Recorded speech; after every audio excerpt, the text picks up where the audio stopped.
Walter Rubén Hernández, Partido Justicia Social Costarricense. Él es doctor en Derecho Internacional y Relaciones Internacionales, abogado constitucionalista, tiene más de 35 años de carrera en servicio público, en la academia y en la gestión internacional. Fue viceministro de Justicia y ejerció interinamente también el ministerio en ausencia del ministro. Fue presidente del Consejo Latinoamericano del Sistema Económico Latinoamericano y del Caribe, CELA. Vamos a conocer algo de don Walter Rubén Hernández. Primero vamos a averiguar sobre ese plan de gobierno que tiene don Walter en caso de llegar a ejercer la presidencia de la República. Buenos días, don Walter.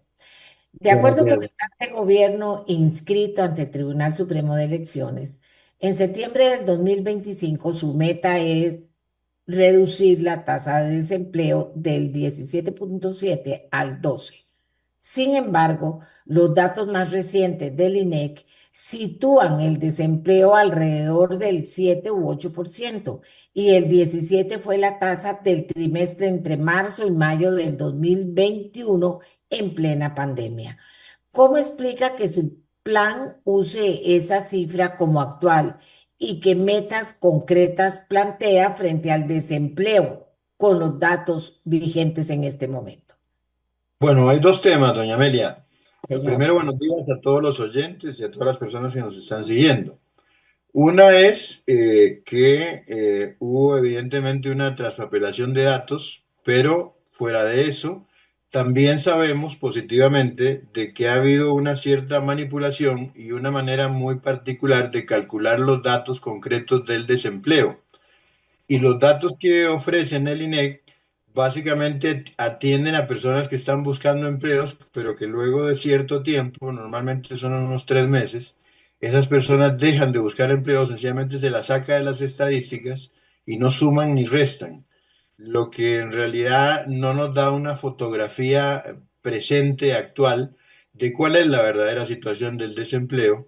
Y a eso tenemos que sumarle el hecho de que existe una enorme cantidad de empleo totalmente informal que no ofrece ningún tipo de seguridad desde el punto de vista de los ingresos para la persona y del punto de vista de la protección necesaria que tiene que tener un trabajador en el tema de la protección social que el Estado debe otorgarle mínimamente a cualquier persona que está laborando, que está produciendo. En su plan de gobierno, en el apartado de pensiones, se proponen al mismo tiempo mantener o reducir la edad de pensión o revisar a la baja las cotizaciones, y revisar a la baja las cotizaciones patronales al. Es que vieras cuánto hice esta pregunta. Leí como 7 veces lo que usted dijo y estoy en lo correcto. Digo yo, usted va a responderlo. Mantener o reducir la edad de pensión y revisar a la baja las cotizaciones patronales al régimen de invalidez, vejez y muerte, ampliando la base de cotizantes. Pero estudios actuariales de la Caja y otros organismos suelen recomendar más bien aumentar aportes y o edad de retiro para sostener el fondo. ¿Cómo se sostiene financieramente su propuesta y qué escenario actuarial respalda que sea viable reducir edad de retiro y cuotas patronales a la vez? Bueno, en primer lugar, tenemos que aclarar que la posibilidad de reducir la edad de retiro está sometida a una serie de estudios e indicaciones de carácter técnico. Lo que definitivamente no pensamos hacer es aumentar la edad de retiro, a pesar de que es la recomendación de algunos sectores que están abocados al tema, incluso algunos otros candidatos y otros sectores políticos y económicos que básicamente tienen una visión totalmente economicista del tema y se olvidan que el objetivo principal es precisamente el ser humano. En segundo lugar, cuando hablamos de reducir la cotización, nos referimos a la totalidad de la cotización de la cuota obrero patronal, que en este momento supera el 26% sobre el salario. de ese componente, en realidad lo que le corresponde a la caja para sostener el régimen de enfermedad y maternidad y de invalidez, vejez y muerte es solamente el 18%. El resto viene en una serie de rebajas que se hacen para diferentes órganos y organismos del Estado, como el caso de FODESAF, el mismo Banco Popular, el tema del ROP. Entonces, algunos de ellos se van a mantener y la idea es encontrar una manera con otro tipo de impuestos, reducir la carga para el patrono, lo que le permitiría ampliar una base de empleo formal. Esto permitiría un mayor empleo y mayor cantidad de cotizantes. Al mismo tiempo, en el tema del empleo informal, lo que proponemos es una negociación muy fuerte con la caja, porque definitivamente la presidencia de la República solo tiene 3 personas de las 9 que integran la junta directiva, y eso implicaría una negociación no solamente con la junta directiva, sino con grupos sociales, empresariales y políticos. ¿Para qué? Para que ese 1.300.000 personas que están en la informalidad puedan incorporarse al sistema y cotizar de acuerdo a sus probabilidades reales. Hoy, una señora que tiene 2 hijos, que hace empanadas para vender, para vivir, tendría que pagar 32.000 colones mínimo para estar asegurada. Y 32.000 colones, doña Amelia, es el arroz y los frijoles de todo un mes para ella y su familia. Entonces, ¿qué pretendemos? Pretendemos que en ese 1.300.000 personas se establezca una especie como de promedio. Nosotros, haciendo diferentes cálculos y estimaciones, hemos estimado que si, por ejemplo, ese 1.300.000 personas pagaran en promedio alrededor de 7.000 colones, que es bajo, ¿eh? Estamos hablando de casi 9.000 millones mensuales de colones que nos ayudan a sostener la primera etapa del régimen de salud, todo lo que son EVAIS, todo lo que es alimentación, limpieza, medicinas, mantenimiento de equipos, ayuda con clínicas e incluso ayuda con algunos temas concretos de hospitales regionales. Y se le puede inyectar parte de ese dinero, puede ser destinado a ir soportando el régimen de invalidez, vejez y muerte, que por el tema de la inversión que estamos teniendo de la pirámide de población ya no es una pirámide, sino un cilindro. Entonces, cada vez menos personas que laboran soportan a más personas que están pensionadas. Al lograr esa incorporación de toda esa informalidad, vamos a tener 1.300.000 personas cotizando. Quizá no sea el ideal o lo que desearían los especialistas o los economicistas que tiene la caja en la parte técnica, pero sería realmente beneficioso para nuestro país obtener eso. E inclusive, le digo más, como planeamos establecer una amnistía para los extranjeros que están en el país para que se regularice su situación migratoria, eso también los va a incorporar al tema del seguro y vamos a dejar de oír las quejas de que los extranjeros no pagan absolutamente nada de seguro. Lo que pasa es que van a pagar de acuerdo a sus posibilidades reales. No olvidemos que en principio y siempre el seguro sigue siendo de carácter universal y solidario, doña María. Eso de la amnistía me gustó. Vamos a ver, pero usted tome en cuenta o no que el presidente no le puede decir a la caja lo que tiene que hacer. Pues lo dije al puro principio, que solo tengo a 3 personas y tengo que negociar.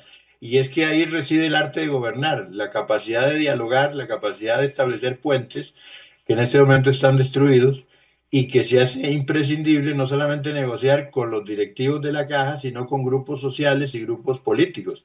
Incluso es posible que algunas de estas soluciones necesiten implementarse a través de reformas legales en la Asamblea Legislativa y eso implica negociación. Un gobierno tiene que establecer un diálogo permanente, continuo, de lo contrario no va a poder sacar adelante la tarea. Y la oposición debe ser una oposición responsable, también digo yo. Vamos con Bueno, otra pregunta. en un mundo ideal, sí.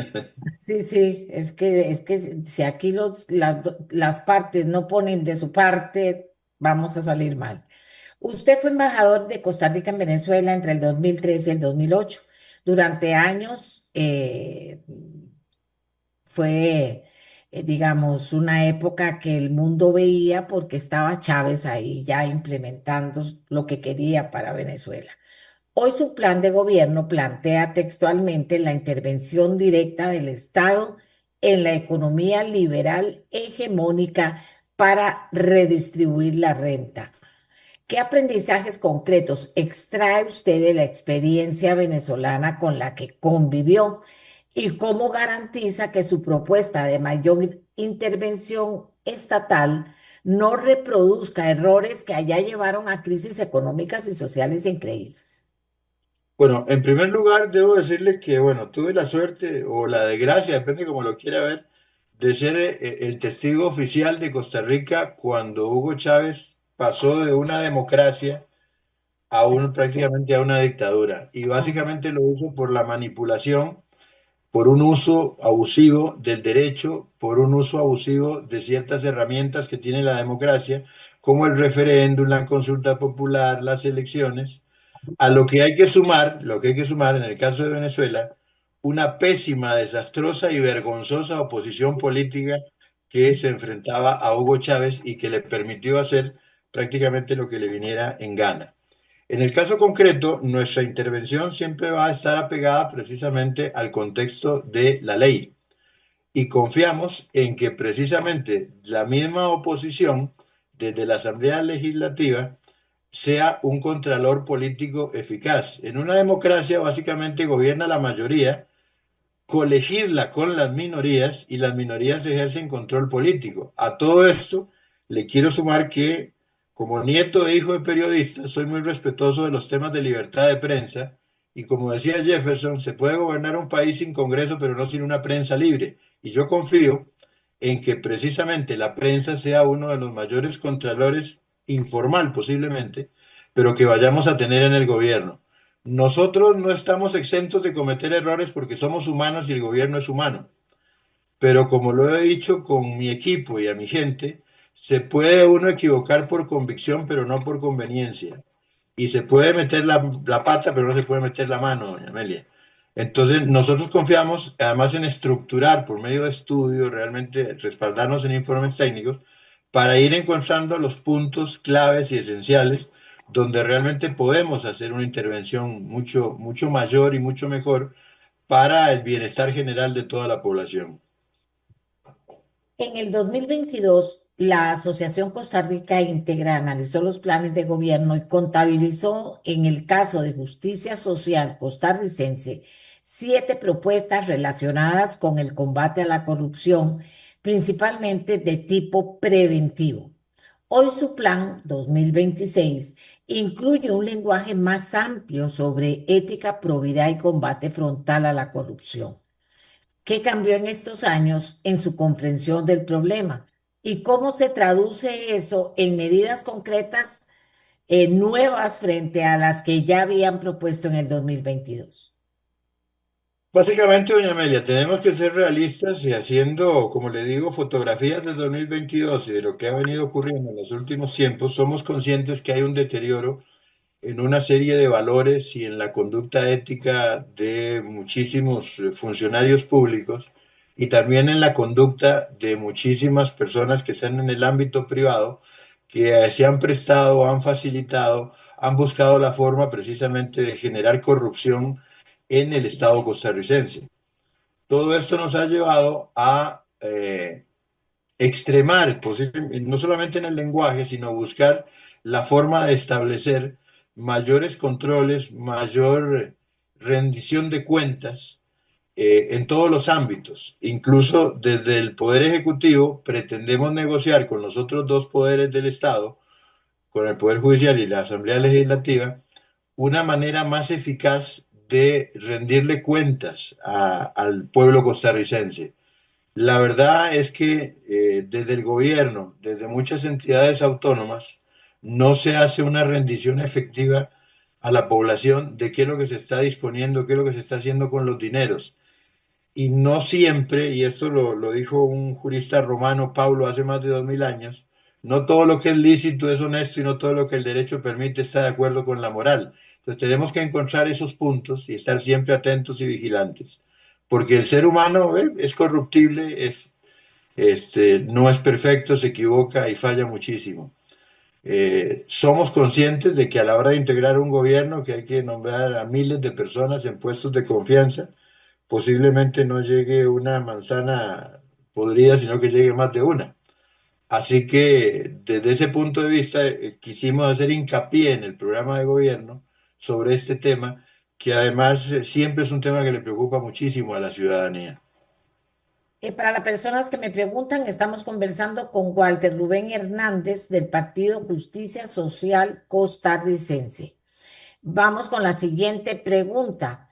Asegura que se deben reactivar la producción nacional, el agro y las pymes, don Walter. Ujú. Sectores que han perdido competitividad frente a tratados comerciales y a las condiciones del mercado global. ¿Cuál es su propuesta concreta para equilibrar la apertura comercial con la protección del sector productivo nacional y cómo lo haría? Bueno, una de las cosas que pensamos hacer es una revisión rápida, profunda y el mismo 8 o 9 de mayo, algunos decretos que se han dictado en contra del productor nacional van a ser eliminados. Segundo, necesitamos una revisión profunda de lo que se ha venido actuando en materia de comercio exterior, porque desgraciadamente ha habido un divorcio en los últimos tiempos entre lo que es la política exterior que la maneja la Cancillería y lo que son las relaciones comerciales que lo maneja el Ministerio de Comercio Exterior. Y eso no puede ser así. Tiene que haber una idea y un conjunto de ideas que nos permitan trabajar de manera coordinada ambas instituciones. Segundo, la situación mundial ha derivado en temas en que ya algunos de los tratados más importantes que teníamos, como el TLC con Estados Unidos, han sido denunciados parcial o totalmente por el mismo gobierno actual de los Estados Unidos. Y cuando digo denunciado es porque es un término que se utiliza en derecho internacional para que un Estado diga esta parte de este tratado o todo este tratado o este artículo no me sirve, me perjudica, entonces quiero renegociarlo, quiero eliminarlo. Entonces, ¿qué ha pasado, por ejemplo, con el tema de aranceles con los Estados Unidos? Eso nos coloca a nosotros en una situación en que por el principio de reciprocidad nosotros podemos revisar también esos tratados y buscar las cosas que nos están perjudicando. El mundo tiende a un proceso de guerra comercial muy fuerte y hay nuevos actores en el plano internacional. Nadie esperaba que de una manera tan rápida la India se convirtiera en el país más poblado y en una potencia productora como lo está haciendo en este momento, igualando y posiblemente superando en poco tiempo a China en muchas áreas. Tenemos los Estados Unidos, tenemos la Unión Europea, tenemos actores que además basan mucha de su presencia internacional en el comercio con base en su fuerza militar, como es el caso de Rusia. Entonces nosotros tenemos que entender que el mundo ha cambiado y como el mundo ha cambiado también necesitamos adecuar nuestros conceptos de producción. Costa Rica no puede seguir produciendo postres y diversión porque cuando una persona está en crisis o se enferma, lo primero que le quitan son los postres y las salidas. ¿Qué son los postres y la diversión nosotros? El turismo es la diversión y los postres es que hacemos café, banano, piña, pero no estamos invirtiendo en la producción de bienes realmente importantes en situaciones de crisis. Y creo que tenemos la capacidad y el suficiente intelecto en el país para invertir precisamente en el desarrollo de tecnologías, para desarrollar temas ahora que se está ampliando el tema de la inteligencia artificial. Somos el país en América Latina que tiene mayor porcentaje de jóvenes graduados en carreras tecnológicas y no los estamos aprovechando. Los tenemos digitando computadoras en vez de diseñar software. Usted plantea un Estado fuerte, eficiente y transparente, con reducción de corrupción en un 40% en 4 años. ¿Qué reformas legales o institucionales considera indispensables para lograrlo? ¿O tendremos una idea que se quede ahí sin poderse realizar? ¿Cómo lo ve? Por supuesto que el plan de gobierno no deja de ser una idea y una especie como de sueño posible. Sin embargo, hay un momento en que todos los sueños llegan al momento de que se hagan realidad. Creo que Costa Rica ha venido atravesando una severa crisis en todos los niveles, no solamente por temas de gobiernos ineficientes en algunos aspectos, sino por temas como nos pasó con el caso de la pandemia, porque también ha habido una transformación de nuestra sociedad y porque se hace imprescindible que entendamos que no podemos tener un estado de pantagruélico. Una cosa es tener un estado fuerte y otra cosa es tener un estado gigantesco. No olvidemos que la riqueza la produce la empresa privada y dentro de la empresa privada el 80% del empleo y la riqueza lo producen precisamente las empresas pequeñas, medianas y microempresas. Entonces, se hace vital establecer una fuerte negociación con los grupos políticos y sociales para llevar a cabo una serie de reformas importantísimas que le permitan al gobierno, visto como un todo, una mayor agilidad. Esto incluye hasta reformas constitucionales. Por ejemplo, nosotros necesitamos que la Asamblea Legislativa sea más eficiente, actúe de manera más rápida. Estamos proponiendo una reforma del artículo 117 de la Constitución, que es el que establece el quórum para sesionar. El quórum se hace imprescindible para votar, pero no para discutir un proyecto de ley. Si nosotros logramos modificar y que con los diputados presentes se puedan discutir los proyectos, al fin y al cabo, ningún diputado domina la totalidad de los proyectos y son sus asesores y asistentes los que manejan los temas, se puede perfectamente adelantar montones de tiempo, entre un 40 o un 50% de tiempo se ganaría para tener los proyectos listos para ser votados. Ahí sí se hace imprescindible el quórum. Esas pequeñas modificaciones, esas pequeñas negociaciones que creo que favorecerían a todos, es lo que nos permite ir mejorando la eficiencia y al ganar en eficiencia también vamos a reducir temas de corrupción, porque vamos a poder mejorar también los controles, doña Meli. Usted está muy seguro de eso que plantea. Vio que le dije que leí hasta 4 veces de hacer cada pregunta su planteamiento. Mucho disruptivo, pero no es un muchacho joven para ser tan disruptivo y plantea cosas como reducir la corrupción en 40% en 4 años. Habla también una y otra vez de negociar. ¿Negociar para usted qué es? ¿Es un arte? ¿Es una forma? ¿Cómo lo lograría si aquí lo que no hay en Costa Rica, dos cosas, no hay negociación, no hay manera, y por otra parte no hay gestión tampoco? Vea, no hay negociación porque algunos de los actores políticos sencillamente no entienden lo que es gobernar. En una democracia, cuando uno tiene argumentos y cuando tiene razones de peso, uno se sienta y dialoga. El diálogo significa ceder y en algunos momentos no ceder, pero básicamente cuando una persona pretende que todo lo que ella quiere se cumpla, eso no es una negociación, sino una imposición y lamentablemente ha venido ocurriendo con algunos gobiernos y sobre todo con este. Después, nosotros tenemos que entender y respetar el rol que cumple cada uno de los órganos del Estado y cada uno de los poderes. Y lo importante no es tener de repente 20, 30, 40 diputados, tener poder económico, porque usted puede de repente vencer producto de que tiene fuerza, tiene poder económico. Pero en una democracia, convencer significa tener la razón y el respeto de la ley de su parte. Nosotros somos respetuosos precisamente de eso.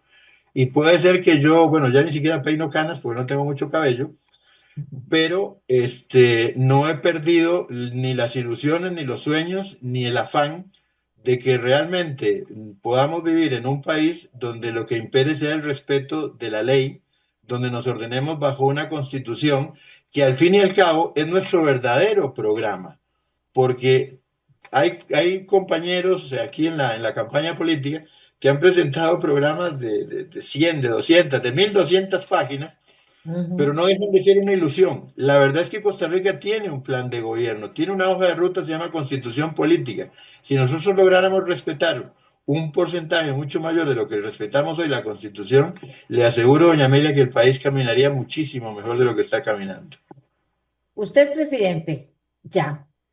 Hay Ujú. una crisis financiera en invalidez, vejez y muerte. Solo puede firmar unas de estas dos directrices, la otra queda vetada para siempre. Aprueba bajar la edad de la pensión para los trabajadores o aprueba bajar las cuotas para los patronos. Elija uno. Apruebo bajar las cuotas para los patronos. Muy buena respuesta. ¿Por qué?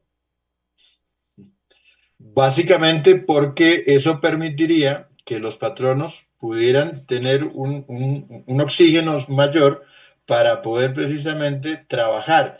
Es que si yo ahogo al patrono, si yo sigo ahogando al patrono, me termina cerrando. Es más, ya en Costa Rica lo hemos vivido. Mm. Recuerde usted las huelgas bananeras en la zona de Golfito a finales de los 70, principios de los 80, cuando los trabajadores se empezaron a apretar a las compañías bananeras, y es cierto que había muchas injusticias de parte de las compañías y que era necesaria la negociación, pero simplemente cerraron las puertas y se fueron, y Golfito y la zona sur cayó en una depresión económica y social de la que todavía no se ha recuperado un gran sector de esa población. Entonces nosotros no podemos tampoco pensar de que si tengo una herida en la cabeza, le voy a hacer un torniquete en el cuello para parar el sangrado, pero lo voy a matar porque lo voy a asfixiar. O sea, tenemos que ser realistas a la hora de tomar decisiones. Eso sí, tenemos que tener la capacidad de tomar decisiones. Vamos con otra. Uno de sus ministros le presenta un informe crucial, pero usted detecta que los datos están desactualizados por 3 años, como pasó con el dato de desempleo de su propio plan de gobierno. Su instinto es despedir al ministro por negligencia o asumir el error públicamente. Mire, yo no tengo problemas en asumir un error porque humanos somos, ¿verdad? Y básicamente recuerde que cuando uno forma un equipo de gobierno siempre va a haber equivocaciones. Además, yo fui ministro, yo fui viceministro y fui ministro. Yo sé también lo que es lidiar cuando uno llega a un ministerio, lidiar con la burocracia, lidiar con la legislación, lidiar con los otros ministros y lidiar incluso con el presidente, que es el presidente, pero no necesariamente domina el área donde uno está encargado del tema específico, que es el ministerio. Entonces yo no sería tan extremista y tendría que revisar si ahí ha habido realmente una total y absoluta negligencia, si hay corrupción, si hay una mano peluda por detrás, como se dice, o sencillamente fue un error y alguien ha inducido a cometer el error al ministro. Pero no se trata de andar despidiendo a la gente a lo loco. Eso sí, cuando se produce una situación grave y delicada, el ministro debe asumir efectivamente su responsabilidad. Para reactivar el agro, hablemos del agro un poquito. Para reactivar el agro, ¿confía más en la intervención directa del Estado para fijar precios, como pide su plan, o en el libre mercado? Es un tema sumamente complicado porque si estuviéramos en una situación normal, yo le diría que lo ideal sería que el mercado, con el debido control por parte del Estado y ciertas intervenciones, como en su momento la que daba el CNP o la reserva de granos, permiten que haya un juego. Es decir, básicamente el Estado debería ser idealmente solamente un árbitro y no ser el protagonista del partido, sino que lo sean los jugadores. El problema es que nosotros en este momento en el agro prácticamente le hemos tirado un tractor a los jugadores encima y no pueden hacerle frente a la situación. Temas como por ejemplo la ruta del arroz, el total abandono que se ha hecho del sector pesquero, los temas en materia del areteo, en materia de ganadería, donde de golpe y porrazo, por una legislación y por un decreto, porque se va a firmar un convenio, se establece que necesariamente hay que hacer esto ya, es imposible. Entonces yo creo que hay que encontrar un punto medio entre las dos cosas. Perdón, Bien, tiene los últimos 1.000 millones de colones del presupuesto de seguridad. Los, perdón, in- perdón. sí, señor, no me le dan agüita por ahí cerca. No, estoy solo. Pero ya está. Disculpe, más bien, doña Amelia. No, no se preocupe. Me repite la pregunta. Tiene los últimos 1.000 millones del presupuesto de seguridad. ¿Los invierte en financiar ese nuevo suyo Centro Nacional de Inteligencia o los usa para programas de prevención y cultura en barrios vulnerables? Si usted me lo pregunta, perdón, si usted me lo pregunta en el mes de mayo, le diría que los invierto inmediatamente en atacar la situación. Si estuviéramos más avanzados en el gobierno, le digo que lo invertiría en planes de prevención. ¿Qué es más peligroso para Costa Rica? ¿Un político que es corrupto o un político que es oportunista y adopta un discurso, ¿verdad? Solo para ganar votos. De un político que es oportunista es también corrupto, así que le diría que los dos, ninguno le sirve al país. ¿A quién? dirige su mensaje como candidato, ¿qué cree que piensan los ticos sobre Walter Rubén Hernández? Bueno, mi mensaje lo dirijo en general a toda la población, claro. Es entendible que hay personas de diferentes edades, de diferente educación, etcétera. Pero básicamente mi mensaje es que soy una persona que se ha preparado académicamente, que ha ocupado cargos nacionales e internacionales. Como todo ser humano he cometido errores en mi vida de los cuales he tenido que lamentarme, he tenido aciertos, he tenido la suerte de que tuve unos padres maravillosos que me educaron, me enseñaron, me dieron muchísima cultura y educación con respecto a los valores patrios y a valores. Mi madre era argentina, mi padre costarricense, yo soy hijo de un matrimonio mixto, igual que usted. Y tuve la suerte de crecer en los dos países porque papá ocupó un cargo diplomático durante más de 15 años. Entonces terminé mi escuela primaria, mi secundaria, estuve en diversas actividades en Argentina y también trabajé en Argentina como corresponsal en jefe del ILANUT en Argentina, Uruguay, Paraguay en los años 80. Viví la dictadura militar argentina y la Ujú. viví muy intensamente porque estaba en quinto año de colegio cuando se produjo el golpe de Estado y fue algo terrible. Viví como embajador en Venezuela el paso de la pérdida de una democracia a una dictadura.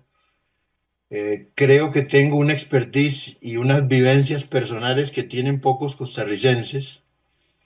Trabajé con cuerpos policiales, trabajé en cuerpos militares. Yo sé cómo suena una bala cuando se la disparan a uno y no cuando uno está en el polígono. Sé lo que es entrar a una casa, lo que es patear una puerta. He tenido que hacer negociaciones de carácter internacional. Cuando fui presidente del CELA me tocaba lidiar con 34 países, incluyendo a Cuba, que es toda una escuela tener que lidiar con los diplomáticos cubanos en un organismo internacional. Ujú. Y yo me siento preparado, además, después de haber estado en el ministerio y haber pasado por la Asamblea Legislativa como asesor de uno de los mejores diputados que ha habido en el país, que se llama José Miguel Corrales Bolaños, para gobernar en este momento de mi vida, para hacerle frente a la situación del país. Y sobre todo porque yo soy hijo de un hombre que peleó en el 48 y que me dio a mí la oportunidad, siendo él un periodista clase media, de tener una vida y un futuro. Y yo pretendo lo mismo para mis hijos. Además que tengo un bebé de 1 año y 4 meses, a pesar de que ya estoy bastante crecidito, pero yo pretendo que ese niño cuando llegue el año 2045 y tenga 20 años, viva en una democracia y en una paz que valgan la pena de ser vividas y no en una mentira. Don Walter, Eh, ¿qué cree que piensan los ticos sobre Walter Rubén Hernández? ¿Lo conocen realmente? yo creo que no, la gran mayoría no. Yo no soy una figura pública. Aquí lamentablemente publicar, escribir, participar en política o en programas de opinión como el suyo y otros, no lo hacen a uno precisamente conocidos. Hoy por hoy, lamentablemente, y por una gran deformación en nuestro modelo educativo y cultural, se ha hecho más famosa una persona pateando una bola o con el trasero que con el cerebro. Pero lamentablemente tenemos que enfrentar la realidad y además en una campaña política totalmente atípica, donde los actores principales de la obra de teatro nos hemos visto interrumpidos por por un actor que se ha metido por la parte de atrás del escenario y no solamente uno, se han metido un montón de actores que nadie esperaba en la campaña política, el Tribunal Supremo, Ministerio Público, la Presidencia de la República, y no nos ha permitido hasta el momento realmente lograr llegarle a las grandes cantidades del pueblo para que ubiquen nuestra imagen, nuestro nombre, para que escuchen nuestras propuestas, para que las puedan cuestionar. Yo por eso le digo a la gente, cada vez que tengo la oportunidad, por favor, estudien, revisen los programas, y no dejen de votar. Hay 20 opciones. El que me diga que alguna de esas opciones no se acomoda está mintiendo, definitivamente. Y no vote por Walter Hernández, pero vote, por favor, porque la democracia que tenemos hoy, con todo y lo mala que es, costó un montón de sangre en el 48. No fue un regalo que cayó del cielo. Fue una democracia que costó mucha sangre y costó mucha división. Y no es justo que el sacrificio de generaciones pasadas, las nuevas generaciones no lo comprendan. Sobre todo que cuando lo pierden van a llorar lágrimas de sangre. Perder la democracia en un país, y lo he vivido en dos oportunidades, es algo terrible. Por eso me estoy metido también en esta campaña política. No solo porque creo que tengo la capacidad para gobernar, para montar un equipo de gente y para lidiar con las situaciones del país, sino porque siento que es imprescindible que, como dijo alguna vez John Kennedy, este no es el momento de preguntar qué hace tu país por ti, sino qué haces tú por tu país. Pues, usted es abogado y notario. Además, tiene una especialidad en Derecho Constitucional. Una profesión de detalles y confianza pública. ¿Por qué derecho, don Walter? Pues, básicamente yo creo que me influyó mucho la familia, mi gusto por la lectura, el hecho de que siempre, bueno, papá me enseñó a mí a leer y a los 2 años y medio, y entonces mi primer novela fue Robinson Crusoe, y a Ah, partir de ahí ya leía de todo, ¿verdad? Y en ah, aquellos años que no había tablet, no había iPhone, ah. y la televisión, además a uno había así solo 2 o 3 programillas, mi pasión siempre fue la lectura.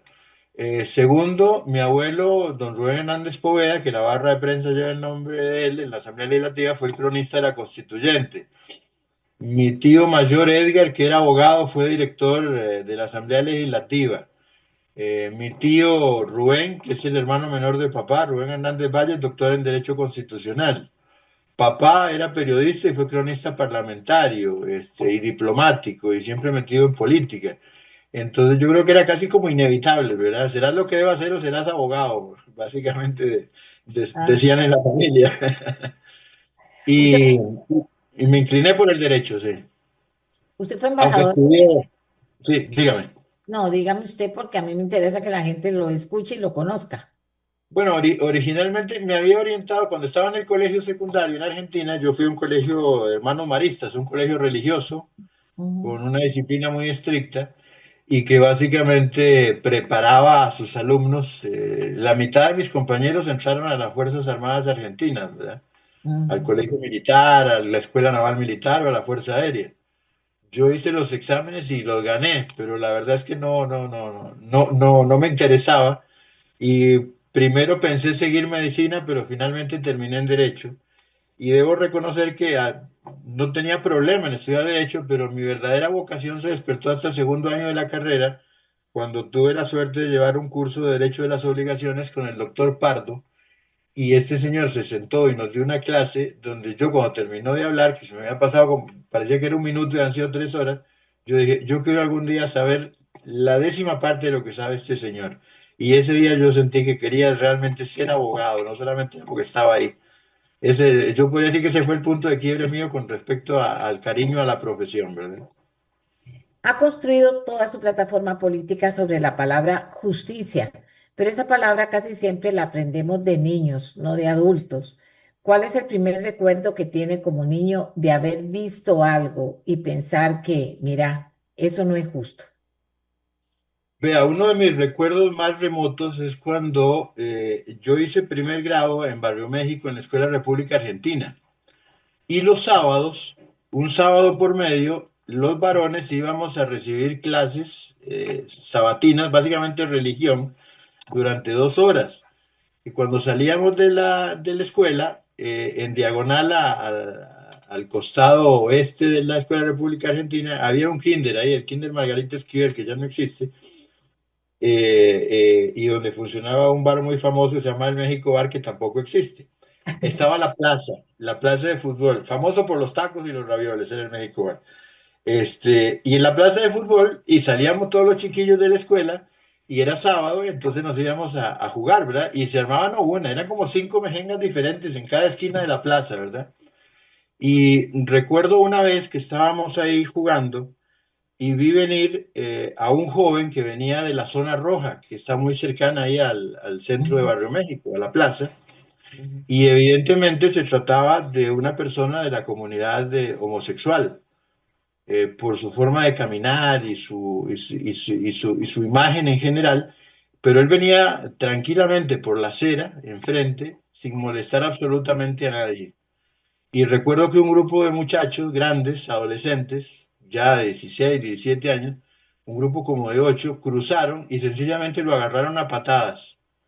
Me ujú. pareció la cosa más vergonzosa, la cosa más terrible. Si no hubiera sido por los bomberos, el cuerpo de bomberos que daba ahí, posiblemente lo hubieran matado a golpes.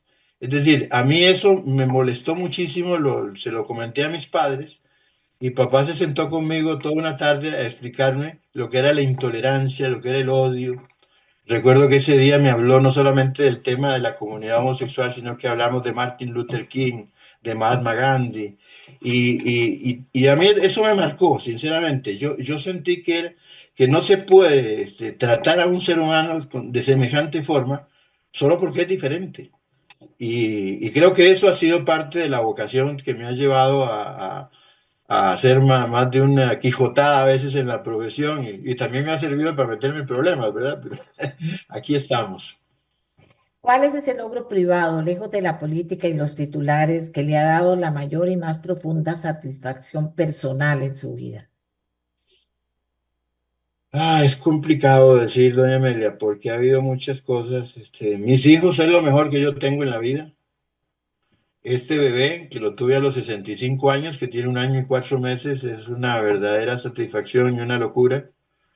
Tuve logros académicos, etcétera, pero salir adelante en algunas situaciones extremas, haber sobrevivido a ciertas situaciones de peligro, también fueron muy significativas. Y ¿De peligro creo que perdón, de peligro de qué tipo? es que yo hice el servicio militar en Argentina y yo soy Ah, ya, veterano de la guerra de Malvinas. ya. No me diga. Este, sí. ¿Cómo es eso? eh, Un paso a la distancia. Entonces, a ver, básicamente, yo había nacido allá, tengo una nacionalidad, madre argentina, y había que cumplir y se cumplió, ¿verdad? claro, Este, claro, claro, claro y que yo sí. lo hice además me tocó hacer el servicio en una unidad de combate, yo era paracaidista de fuerzas especiales. Entonces, nos tocó bastante duro en muchas situaciones. Y, y es muy difícil de lograr transmitir todo lo que significa eh, eh, lo violento, lo crudo, lo lamentable que es una guerra, y al mismo tiempo que uno logra ver valores en los compañeros y hasta en el enemigo, donde uno dice realmente, pucha, el ser humano es capaz de cosas increíbles, tanto buenas como malas, ¿verdad? Creo que eso me dio la enorme convicción de creer en Dios, no por un tema solamente de educación, que recibí formación católica o en un colegio católico, sino porque he visto gente sacrificarse de tal manera que en esta vida no tienen un premio, lo tienen que recibir en otra vida. Y he visto gente y he visto cosas que hacen los seres humanos tan graves que la única forma de que reciban una reparación o un castigo por lo que han cometido en esta vida tiene que ser en otra, ¿verdad? Entonces, por eso básicamente es una de mis convicciones fuertes en el sentido de creer en Dios. Eh, esta satisfacción que tengo ahora de entre, qué sé yo, 5 millones de costarricenses, ser uno de los 20 que va a ser candidato a la presidencia, porque varias cientos de personas confiaron en mí, es una enorme satisfacción a estas alturas de mi vida, pero también es una responsabilidad enorme y soy consciente de ella, muy consciente de ella. Como decía José Martí, la patria es ara, no es altar para que nadie quiera subirse a que lo Mm. adoren. En muchos de sus artículos muestra una predilección casi académica por los temas de inteligencia y seguridad del Estado. ¿De dónde nace ese interés? Su plan, ya lo dijimos, propone un nuevo Centro Nacional de Inteligencia. ¿De dónde saca un humanista un interés tan técnico por el aparato de seguridad y espionaje del Estado? Algo nos ha adelantado, pero respóndame eso que me llamó mucho la atención. Vea, recuerde como le comenté que yo trabajé con el ANUD, estudié criminalística, criminología, gané una plaza aquí estando en Costa Rica. Don Jorge Arturo Montero Castro era el director de Ajá, ILANUD en ese momento ujú, y tuve la suerte de que don Jorge Arturo me ofreció destino y fui a Argentina. ujú, Y en Argentina yo trabajaba, bueno, Argentina, Uruguay, por ahí, pero básicamente trabajé sobre todo mucho tiempo en Argentina con las policías federales y me tocó una parte con el final de la dictadura y el inicio de la democracia. Y al trabajar con la policía, trabajé mucho con los grupos de inteligencia. Específicamente trabajé mucho en temas, lo que en esa época se llamaba narcóticos, que hoy es narcotráfico. Trabajé con homicidio y trabajé en delitos sexuales. Y para mí fue vital darme cuenta de la importancia que tiene la inteligencia y la contrainteligencia en la labor policial para poder atender, incluso para poder prevenir y prever ciertas situaciones graves en materia criminal. A partir de ahí siempre, además fui un ávido lector, seguí estudiando, me interesé muchísimo. Participé en un caso que me hizo darme cuenta de la importancia del análisis psicológico, sociológico e incluso antropológico. Participé en un caso en Argentina de un asesino en serie y eso me abrió un panorama impresionante de investigación sobre lo que son las conductas humanas, tanto individuales como colectivas. Y todo eso ha hecho de que sea un convencido de que lo que de repente no podemos suplir porque no tenemos de repente suficientes recursos para tener más hombres, para tener más patrullas, para tener más armas, lo podemos usar con el arma más importante del Claro, ser humano, con la inteligencia claro. precisamente, y que está muy descuidada y lamentablemente aquí en el país yo sí soy consciente de que se hace necesaria una reforma importante porque hoy es un desorden en la comunidad de inteligencia nacional. Don Walter, ¿dónde está usted? Es la primera vez que intenta ser candidato a la presidencia. ¿Estuvo en algún partido y lo intentó y no lo aceptaron? ¿Por qué hasta ahora? Vean, nosotros venimos con este proyecto de partido político más o menos desde el 2012 en adelante. Fuimos conformando grupos de estudio social, con profesionales, con gente de diferentes sectores. Luego tratamos de inscribir un partido político. El momento en que más le habíamos puesto ganas y habíamos conseguido grupo de trabajo, se vino la pandemia y nos tiró todo al suelo, fue terrible. Ahora, yo sí participaba en política. Yo fui el primer jefe de campaña de don José Miguel Corrales en 1990. Yo nací con pañales verdes y blancos. Mi papá no solo peleó en el 48, trabajó siempre en el partido, fue el jefe de prensa de la campaña de Daniel Oduber, estuvo con don Pepe Figueres, con la segunda de Daniel, ocupó cargos diplomáticos, bueno, con Liberación, pero también con la Unificación Nacional. Pero papá siempre estuvo metido en política y yo estuve metido en política. Mi primera campaña política fue como guía a los 6 años en 1966. Y como asesor de don José Miguel y en campaña, siempre tuve el gusanillo de la política, colaboré con la campaña de José María Figueres en Cantón Central en el 94. Yo me fui de Liberación Nacional básicamente porque no me gustó la forma en que ciertos sectores de la cúpula de Liberación Nacional hicieron todo lo posible para que don José Miguel Corrales se viera perjudicado en la elección del 98, que finalmente terminó ganando don Miguel Ángel Rodríguez. Yo me alejé, renuncié al partido, me alejé totalmente del Partido de Liberación Nacional, me quedé en la academia, pero por una amistad personal de mi padre con don Abel Pacheco, don Abel, siendo diputado, le pedí a mi padre que yo le revisara algunos temas jurídicos, le diera una recomendación con base a mi expertise. Yo tengo tres maestrías, tengo una maestría en diplomacia, una maestría en relaciones internacionales y una en derecho internacional con énfasis en derecho constitucional internacional y tengo los doctorados. Entonces yo le ayudaba, le revisaba cosas a don Abel. Yo creí realmente que don Abel, a pesar de su edad, iba a ser como una especie de cambio en la política tradicional de Costa Rica, que en ese momento estaba todavía el bipartidismo presente, y yo lo apoyé en su campaña del 2002. Además tenía dos o tres amigos muy cercanos que estuvieron con don Abel, caso de su jefe de campaña, Ricardo Toledo, Juan José Echeverría Alfaro, Macho Echeverría, que fue el jefe de electorales. Yo fui el subjefe nacional de electorales y el jefe nacional de capacitación. Y también estaba involucrado el que había sido compañero mío, como él era el asesor principal de José Miguel Corrales, yo era asesor también, que es José Miguel Villalobos, que hoy es candidato a diputado y partidario del actual gobierno. Pero en aquel momento me acerqué y estuve trabajando en la campaña política, terminé como viceministro. Si usted lo recuerda, usted me entrevistó en alguna ocasión en aquella época siendo yo viceministro, porque teníamos fugas todas las semanas en la reforma. Sí, me Todas acuerdo. las semanas había una fuga y cada 15 días teníamos un homicidio. Fue una época muy complicada en el penal. Y, y a José Miguel Villalobos y a mí fue que nos sacaron las famosas primeras tarjetas rojas del gobierno de Don Abel, porque nos opusimos a la construcción de una cárcel privada que era inconstitucional, económicamente imposible de llevar adelante y además era inmoral, porque usted no puede permitir que una empresa privada lucre con la desgracia de las víctimas y la desgracia de los victimarios.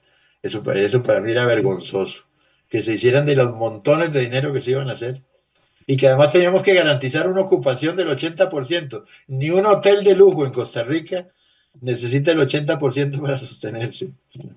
Ujú. Imagínense. Y Bueno, claro, después me llamaron por una coyuntura muy especial, me llamaron básicamente porque en aquel momento don Abel después se dio cuenta de que había habido presiones del equipo económico, yo me fui, me llamó don Abel, me pidió que asumiera la embajada en Venezuela en un momento muy delicado porque habíamos dado un asilo a un sindicalista que le había paralizado el país a Hugo Chávez, Carlos Ortega, ujú, y habíamos caído en nuestra relación a un punto muy bajo y como se concede un asilo, hay una norma no escrita en diplomacia que dice que hay que cambiar al embajador, ¿verdad? Entonces nos ujú, habíamos quedado sin embajador, el precio de la gasolina llegó a más de 700 colones por litro, si usted lo recuerda, allá por el ujú, 2003, claro. Ujú, y se necesitaba alguien que fuera a recomponer un poco la situación. Don Abel tomó en cuenta no solo mi formación profesional, sino que mi experiencia por haber servido en el ejército argentino y que, de igual que Chávez, yo era paracaidista y eso parece mentira, pero eso le hizo mucha gracia a Chávez y yo tuve una buena relación con Hugo Chávez cuando llegué, logramos recomponer un montón de temas del Pacto de San José, volvimos a tener una buena provisión de combustible, incluso se abrieron créditos del BANDES, del Banco de Desarrollo Social, iniciamos un trabajo arduo, en ese periodo de 5 años, me quedé 2 años y medio con Abel y don Oscar me pidió que me quedara un tiempo más, me quedé 5 años en total. Logramos traer al país empresas, yo no sé si eso es publicidad, pero trajimos a EPA, trajimos a Concasa, trajimos La Tunera, generamos más de 4.000 empleos directos y más de 6.000 indirectos, y la inversión privada venezolana que trajimos en ese periodo fue superior a los 300 millones de dólares. Fuimos la embajada que más le rindió en ese periodo al país porque no gastaron ni 300.000 dólares en nosotros, pero trajimos 300 millones. muy bien. Don Walter Rubén Hernández, él es el candidato presidencial del Partido Justicia Social Costarricense. Mucha gente me ha preguntado con quién estoy hablando. Con Walter Rubén Hernández, del Partido Justicia Social Costarricense. Y aquí tomé lista porque hay algunos candidatos a los que voy a invitar después a hablar de temas específicos de su, digamos, de lo que yo creo que pueden aportar y uno de ellos será seguridad e inteligencia. Walter, lo voy a llamar para ponernos de acuerdo y ya serán otros días, pero dentro de la misma Mucho campaña, gusto. para que hablemos de ese tema. Me interesa mucho y me parece muy interesante. Eh, gracias por haber aceptado nuestra invitación. Que tenga No, un lindo gracias a usted por invitarme, muy amable. Un placer.